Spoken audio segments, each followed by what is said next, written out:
Pour bien planter vos pommes de terre, il vous faut choisir des bons tubercules de pommes de terre, comme celui-ci, avec des germes déjà apparents, bien trapus, bien violacés, et là, il est directement prêt à planter.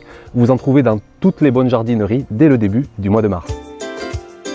Les pommes de terre, pour bien se développer, ont besoin d'un sol bien meuble, bien aéré, bien oxygéné, un sol humide et surtout un sol bien riche. Pour le préparer idéalement, je mets quelques coups de grelinette, simplement pour ne pas trop déranger la vie du sol. Je rajoute un amendement organique naturel. Orbrun propose l'authentique fertilisant, un mélange de 3 fumiers avec des algues marines. C'est parfait pour amener une nourriture saine, équilibrée, tout au long de la récolte. Il suffit de faire un seul apport de 1 kg par mètre carré et ensuite vous êtes tranquille pour tout le reste de la culture. Les pommes de terre peuvent se planter assez tôt dans la saison, dans les régions chaudes.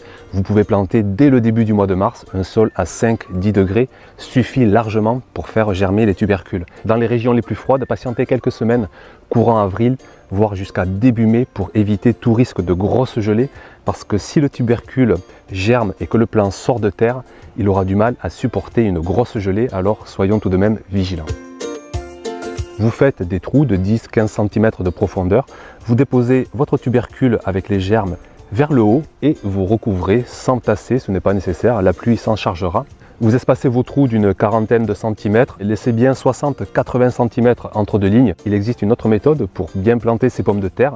Vous pouvez laisser le tubercule directement sur votre sol et le pailler. Je mets le tubercule à même sur le sol et je rajoute une épaisseur de compost et puis du foin, de la paille, des débris végétaux.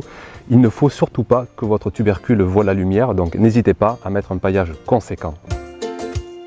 On se retrouve très vite dans une prochaine vidéo pour voir comment entretenir au mieux nos plants de pommes de terre et générer des récoltes encore plus abondantes. Souriez, vous jardinez.